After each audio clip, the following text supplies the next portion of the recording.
네, 오늘은 열왕기상 한 장의 말씀, 그러나 60절이 넘는 이제 굉장히 긴 본문입니다. 오늘 이 말씀을 함께 읽으셨습니다.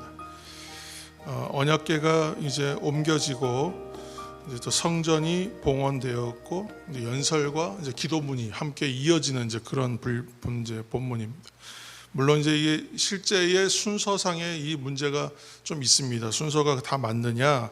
네, 그런데 그 순서보다는 오늘 본문에 나오는 이제 다음과 같은 사실, 그 내용에 우리는 좀 주목해야 할 것 같습니다. 첫 번째는 하나님의 언약은 신실하시다. 그러니까 하나님의 약속과 언약은 변함이 없으시다는 거예요. 그래서 그것이 어떠한 것이든 이 안에 그 내용상의 어떤 조금 이제 지적할 만한 부분, 오늘날의 신앙관에서 비추어 봤을 때에 그 하나님의 뜻과 일치되지 않는 또 솔로몬의 계획과 뜻이 또 일부 있습니다만, 근데 그런 것을 얘기하기보다는 그 안에 이제 하나님의 언약의 신실성, 하나님의 언약이 변함이 없으시다는 내용들, 그것이 좀 중요합니다. 그래서 솔로몬은 성전 봉헌사를 통해서 하나님께서 다윗에게 언약하신 바를 신실하게 지켜서 그래서 이제 솔로몬 자신으로 하여금 건축을 하게 하셨다, 이렇게 고백하고 있거든요. 12절에서 21절에 이제 해당하는 내용들입니다. 그런데 이러한 솔로몬의 고백과 성전 건축 사실이 보여주는 것은 하나님은 하나님의 그 당신의 언약에 대하여 신실하신 분이다. 또한 하나님은 그 언약에 대해서 거짓이 없으신 분이다. 그런 사실입니다. 그래서 하나님은 하나님께서 그 언약의 대상으로서 우리 인간들을 향하여 거스른 일이 혹시 있으시니까, 사람은 실수하고 연약하여 하나님을 거스른 일이 있어도 하나님께서 당신이 맺으신 언약을 반드시 지키시는 분이시다. 이러한 하나님의 신실하심이 있기 때문에 우리가 하나님을 신앙할 수 있고 믿을 수 있고 신뢰할 수 있는 것이다. 그런 내용이 하나 있고, 또 이제 27절 말씀을 한 절 우리가 읽겠습니다. 27절, 네, 8장 27절. 하나님이 참으로 땅에 거하시리까 하늘과 하늘들의 하늘이라도 주를 용납하지 못하겠거든 하물며 내가 건축한 이 성전 오리이까. 아멘. 그러니까 이 부분에 이제 해당하는 내용이 그거죠. 바로 하나님의 신학적으로 얘기하면 초월성이라고 하죠. 초월성. 그러니까 하나님은 우주를 초월하여 계시는 분이시다, 그런 의미잖아요. 그러니까 하나님께서 온 우주를 초월하여 계시는 분이신데, 이 성전을 아무리 잘 지었다고 한들 이 성전이라고 하는 건물과 공간에 하나님이 거기서만 거하시고 거기에만 임하시고 거기에만 제한될 수가 있느냐? 그 불가능한 거죠. 그것은 불가능한 것인데, 그런데 성전이 의미하는 것은 그것입니다. 하나님께서 임재하신다는 그 상징성이죠. 그런 의미를 우리가 보아야 합니다. 그렇게 의미를 따졌을 때에는 오늘의 건물로서의 교회의 건물로서의 의미와도 동일합니다. 그래서 교회의 건물의 의미는 하나님께 예배하고 그 하나님과 성도들이 공식적으로 만나고 교제하는 장소, 하나님이 임재하시는 장소로서의 교회의 건물을 오늘날 얘기하는 것처럼, 하나님도 결코 사실은 교회에만 갇혀있거나 제한돼서 머무르시는 분이 결코 아니죠.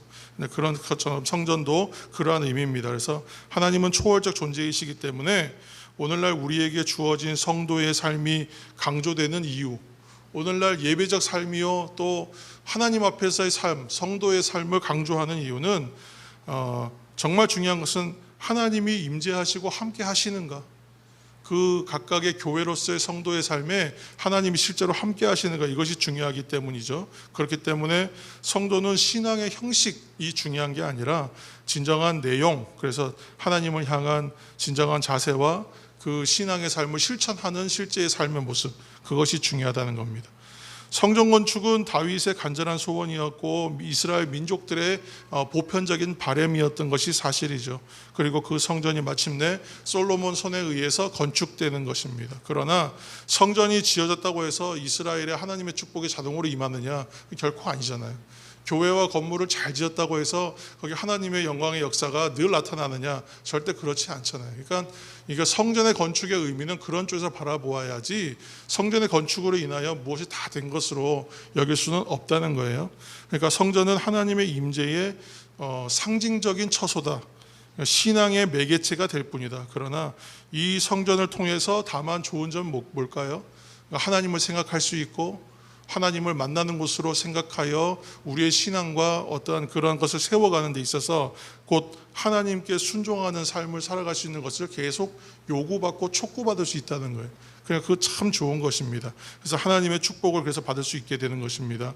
훗날 역사에서 보면 이스라엘 백성들이 성전이 있다는 것 하나만을 되게 중시하고 그것만을 믿고 거기에 침몰하는, 거기에 가라앉는 모습을 보여줍니다. 그래서 그렇게 되는 삶은 예배적 삶이 아니라 그릇된 삶이죠. 그래서 성전이 그들에게 결국은 의미 없는 것이 되어버리더라. 나중에 뭐 언약궤 이런 거 어디 있는지도 모릅니다. 다 그런 모양이 됩니다. 성전이 다 회파되고 성전에 다 입혔던 은금들은 다 탈취당하고 다윗이 남겨서 물려주었던 그 귀한 보물들과 진귀한 것들이 방 안에 다 있던 것들이 다 탈취당하죠. 그러니까 그렇게 성전이 회파되고 맙니다. 그러니까 그렇게 성전의 모든 것을 의미를 부여할 수 없다는 거예요. 완전하지도 않고 영원하지도 않은 것이다. 그러니까 하나님만이 완전하시고 하나님만이 영원하시다. 그 사실을 이제 우리가 성전을 통해서 교훈을 얻습니다. 이와 관련해서 하나님은 그 솔로몬의 기도에 대한 응답에서 일단은 그와 이스라엘 백성이 어떻게 할 때 당신의 계명에 순종할 때에는 축복을 베푸신다. 그러니까 되게 명확하게 우리에게 말씀하여 주십니다. 그러나 이스라엘이 불순종하면 내 이름을 위하여 내가 거룩하게 구별한 이 전이라도 내 앞에서 버리실 것이다. 나중에 이제 여기 본문에 안 나오지만 뒤쪽에 9장 이후로 가시면 그 내용이 또 나와요. 그러니까 하나님께서 성전에 대하여 어떻게 생각하시는지에 대해서 상당히 명확하게 우리에게 강조해 주십니다. 결국 성도의 신앙생활이라고 하는 것이 성전이나 성전 제사로 대표되는 신앙의 형식이 중요한 것이 아니다. 다만 신앙의 내용과 하나님께 대한 진정한 자세, 또 그분의 말씀에 대한 순종과 실천이 매우 중요하다. 이런 이제 말씀을 오늘 이제 이야기를 통해 정리해 볼 수 있습니다. 그런데 이제 좀 읽다 보면 조금 이제 마음에 걸리는 부분이 있어요. 계속 이게 저도 남았는데 본래 그 하나님의 언약궤를 모실 때에 언약궤 안에 원래 뭐가 들어 있어야 돼? 세 가지가 들어 있어야 되잖아요. 그렇죠? 우리가 지금 대충 기억력을 더듬어 봐도 그래도 우리가 성경을 많이 읽어왔기 때문에 한 가지는 아닌데 세 가지쯤 됐는데 세 가지가 원래 아론의 쌍난 지팡이하고 만나를 담은 항아리하고 그리고 이제 언약의 두 돌판 이렇게 세 가지가 들어 있어야 되는 거예요.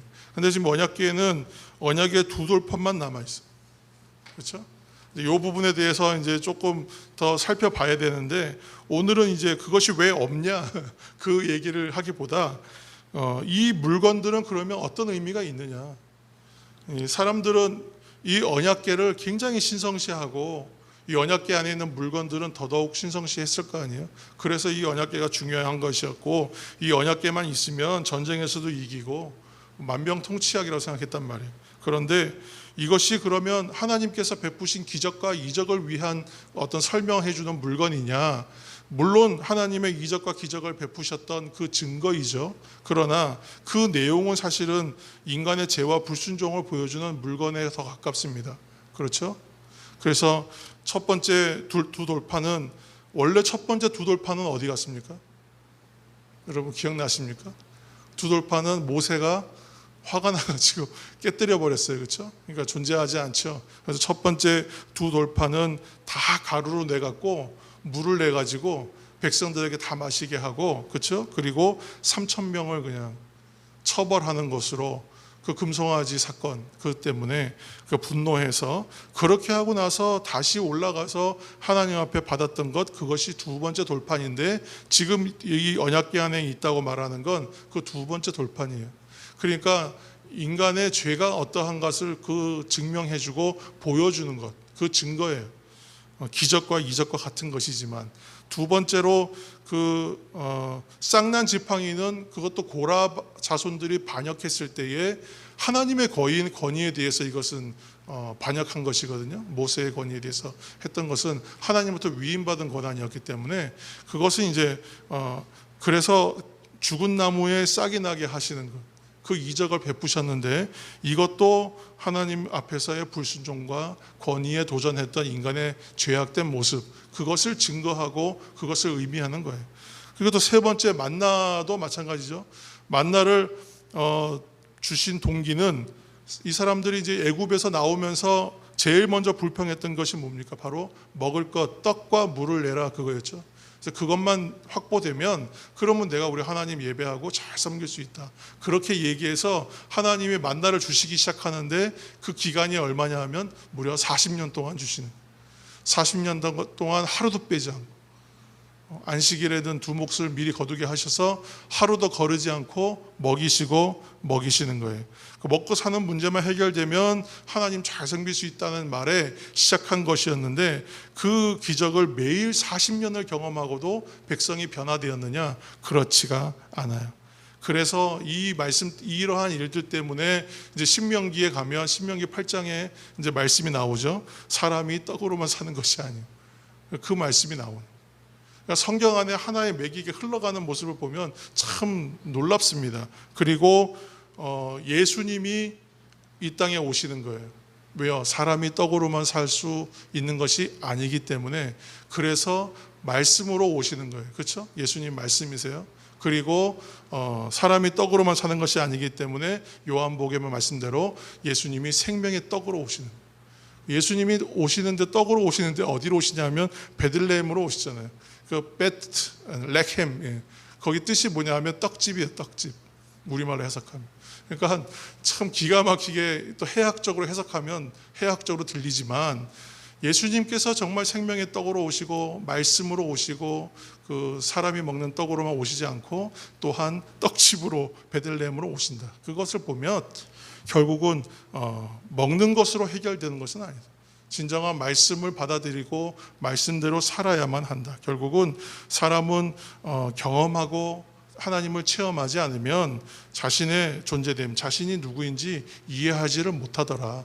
하나님의 결론이었어요. 그래서 오늘 이 말씀들을 보시면서 결국은 하나님 앞에서의 성전되어 가는 우리들의 모습, 그것이 더 중요합니다. 그 부분에 우리가 집중해야 합니다. 그래서 지금 오늘도 성도의 길을 걷고 말씀으로 중심된 삶을 살아가고 말씀에 충성된 삶을 살아가려고 하는 성도의 길과 예수님께서 걸어가신 그 길을 또 쫓아가고자 하는 십자가의 길을 묵상하는 성도의 삶이 이 방향성에 맞습니다. 이 방향 안에서 신앙의 형식보다는 내용을 추구하면서 하나님께서 이 땅에 우리에게 주시는 하나님의 뜻을 잘 발견하여 오늘도 그리스도의 장성한 분량에 이루어가고, 또한 아름다운 교회를 온전히 세워가서 하나님의 나라가 이 땅 가운데 이루어지는 일을 위하여 최선을 다하여 오늘 하루도 살아내는 우리 모두가 되시기를 예수님의 이름으로 축원합니다. 함께 기도할 때에, 오늘이 이제 또 금요일입니다. 그래서 오늘도 저녁 시간에는 기도를 심는 금찬 기도회로 우리 하나님께 나아갑니다. 우리가 많은 수가 모이지 못하고 있지만 아직은, 그래서 함께 참여하는 분들이 정말 뜨겁게 기도하는 시간이고, 하나님 앞에 기도를 심으며 하나님 앞에 주의 뜻을 묻고 또한 그 뜻에 순종하기 위하여 나를 맞추어가는 귀한 은혜의 시간입니다. 그 시간을 위해서 함께 중보해 주시고, 우리 사랑담은 교회가 교회를 심어가는 교회, 그리고 기도를 심어가는 교회, 또 하나님의 말씀을 심어가는 교회, 또 하나님의 자라게 하시는 은혜를 심어가는 교회, 그래서 그것이 다 열매가 되고 나무가 되어 많은 사람들이 와서 의지하고 기대고 쉴 수 있는 평안을 얻는 교회, 또 기도로 하나 되는 교회, 또 기도의 역사가 나타나고 응답이 이루어짐으로 뜨겁게 하나님의 성령의 역사가 나타나는 교회 되게 하여 주옵소서. 오늘은 교회를 위해서 함께 중보하시면서 그 교회 되어감을 위하여 성도된 나 한 사람 먼저 그 교회 되어갈 수 있도록 주님 역사하여 주옵소서. 또한 아버지 하나님, 우리 교회는 중보하고 함께 하나 되는 기도하는 교회입니다. 기도의 제목들이 있사오니 기도할 때에 역사하시고 응답하여 주옵소서. 그리고 환우를 위해서, 이경수 권사님을 위해서 함께 우리 이 시간 통성으로 기도하며 나가시겠습니다. 기도하겠습니다.